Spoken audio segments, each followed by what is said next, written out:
Hi everybody and welcome to Heel Heat. My name is George Coles, and on this episode we're doing It Came From The Network. Topic of this, It Came From The Network, NXT TakeOver Brooklyn, the very first one. Now, if you haven't seen any of my shows before, we grade everything here on a 1 to 5 scale. 1 is the worst, 5 is the best. Let's jump right into this. We get the show opened by Triple H, basically saying we are NXT. Kind of cool, kind of awesome. This was the first takeover that was outside of the, at that time, Full Sail.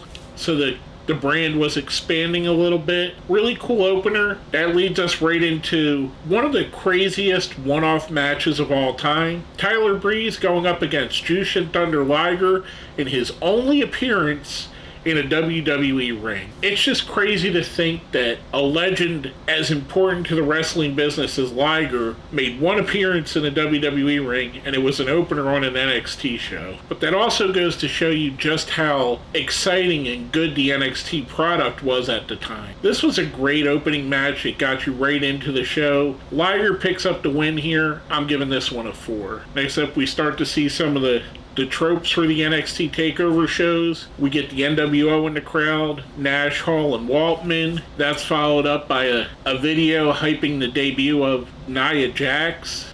Kind of neat seeing these little pockets in time. I mean, where else are you going to see the NWO, Jushin Liger, and Nia Jax all within 10 minutes of each other? That's followed up by our next match for the tag championships, the Vaudevillains, Aiden English and Simon Gotch going up against Wesley Blake and Buddy Murphy, Blake and Murphy. The story going into this was Blake and Murphy had Alexa Bliss, who's been helping them. So the Vaudevillains needed some help, and who do they call on? Blue Pants. Now, if you're not familiar with Blue Pants, she would go on to be Leva Bates in AEW, aka the Librarian. You see her mostly on Dark, Elevation, and she's been on a lot of the BTE skits as well. This match, I wanted to like it more than I did here. I remember when it aired live, I thought I liked it more than this. I had some high expectations going into this. Not saying this was a bad match. The Vaudevillains do pick up the win here, but I thought it was just okay. I'm going to give this a 3. Like I said, for some reason, I remembered this more fondly than watching it. Maybe it was due to the story they were having at the time. Maybe the story was better than the sum of this part. But watching it back, it's just an average match for these guys. Going from that, we see Finn Balor arrive in the arena. He's greeted by Neville, who is now known as Pac in AEW, and Cesaro, who is now Claudio Castagnoli, also in AEW. We're starting to see some of the guys that have left and women that have left and went on to other places. Murphy in the match before, he's also in AEW as Buddy Matthews. So it's kind of interesting having, again, this isn't really that long ago, but it's a lifetime ago in wrestling terms. I mean, 8 years is a long time at the time I record this. It's roughly 7.5, 8 years ago from now. From that, we see another crowd shot, which we see Rick Rubin there. Rick Rubin, legendary music producer, involved with Smoky Mountain Wrestling, legendary that he's a wrestling fan. That's followed up by our next match, the debuting Apollo Crews versus Ty Dillinger. This match just, to me, I don't know if it was the fact that it was pretty much a glorified squash match for Apollo. I just didn't get into this, and this was the second match that I kind of felt a little bit down about. This I didn't like as much as the one before this, and don't get me wrong, I like Crews, I like Ty Dillinger, I think they're both great wrestlers. For whatever reason, I just didn't like this match. Apollo Crews does pick up the win in a pretty dominant fashion. I'm giving this one a 2. After that, we get William Regal, who announces the upcoming first Dusty Rhodes Tag Team Classic. That's cool to see that here. That's followed up by another crowd shot, and again, like I said, we start to see the tropes that you would see in NXT, the stars or debuting wrestlers in the crowd. This time we see that season's Tough Enough finalists, Sarah Lee, ZZ, Josh, I think Josh Brendel was his name, and Amanda. Unfortunately, Sarah has passed away. Rest in peace, Sarah. ZZ and Josh never really caught on. ZZ was more of a reality character than I think he was ever going to be as a star. Amanda, though, she went on to have a lot of success. And if you're not recognizing her by this picture or the name Amanda, that's Mandy Rose. You could argue she had a very solid career up until just a few months ago when she was fired for reasons I think are still very dumb. But it's kind of cool seeing her here and remembering back to that season. That season also had Sonya Deville in it and the Velveteen Dream. The less we speak about that guy, probably the better. But he was actually who I thought was going to win because he seemed to be the one that got wrestling the best, even though now he's basically a pariah. I rooted for Sonya Deville. I think she was going by her real name was Daria, I believe it is. I forget. It's been a long time since I watched that. But I was rooting for her because she's an awesome character. And I thought even then you could see that she was going to be something special. Going from that, we go right into our next match. We have Samoa Joe going up against Baron Corbin. This is another case of what a difference 8 years makes. Joe is now out of the company again,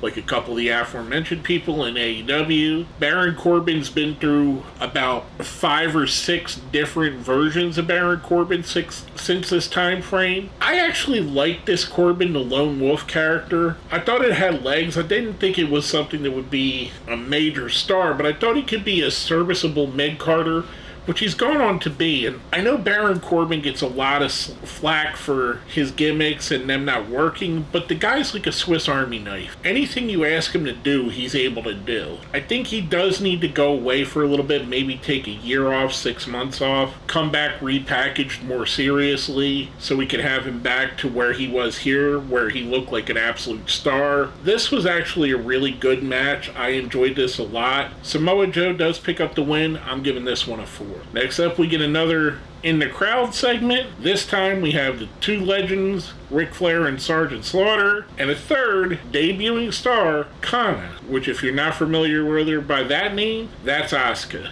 So that's pretty cool that we're seeing Asuka here and Nia Jax and Mandy Rose, 3 women that, for good or bad, would go on to be big stars in the women's division. Even Alexa Bliss a little bit earlier in the show. So pretty cool seeing those women here, especially these ones that it was basically the very beginning of their WWE career. That's followed up by showing Naomi and Tamina, who are part of Team Bad, with Sasha Banks, who's about to wrestle here in a moment.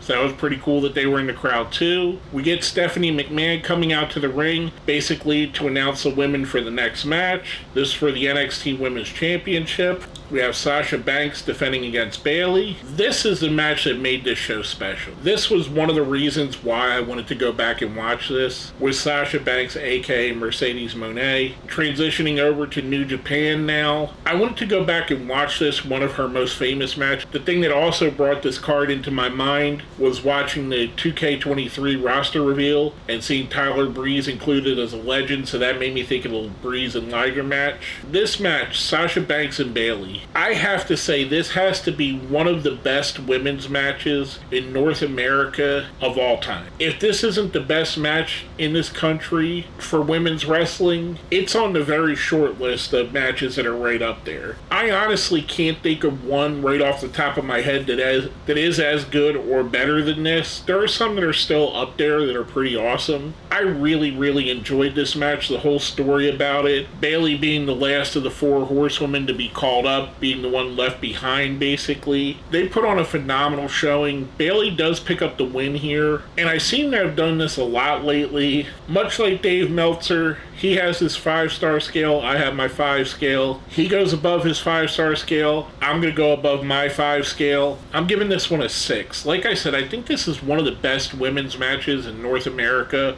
of all time, and arguably one of the best women matches all over the world of all time. I really enjoyed this match. Afterwards, we see Becky Lynch and Charlotte Flair come out and basically do a curtain call where all 4 of them hug. The 4 horsewomen hold up their arms in triumph, basically, for revolutionizing women's wrestling in the WWE. There's no way around it. Without these 4 women, whether you like it, love it, hate it, women's wrestling in WWE would not be where it is today. That's followed up by seeing a shot of Seth Rollins in the crowd. The next night at SummerSlam, he would go on to wrestle John Cena. And that leads us right into our main event of the show. In a ladder match, Finn Balor defending the NXT Championship against Kevin Owens. I really enjoyed this match as well. Balor and Owens have a chemistry together, and they're 2 guys that are willing to go to crazy limits to put on a show for the crowd. They're willing to do things with their body that they probably shouldn't, that it's probably going to cost them years of their career. This was an absolutely phenomenal ladder match. I really loved this. The only thing that it's hampered by is the match before for it is better than this. I'm not going to lie and say it isn't. Sasha and Bayley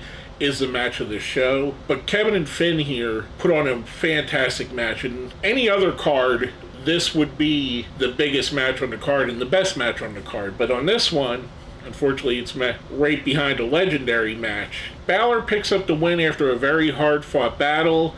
I'm giving this match a 5. I thought it was really good. Overall, for the last 2 matches, the debuts, everything, I know there was a couple spots in the show where I said it was a little bit down. Apollo Crews versus Ty Dillinger, Vaudevillains versus Blake and Murphy. Everything else I thought was really good. It brought back that vibe of NXT when NXT was firing on all cylinders, and it kind of felt like NXT really harnessed what was going on in independent wrestling at the time and made it its own thing. I'm giving the show overall a 5. I thought it was very good, very interesting.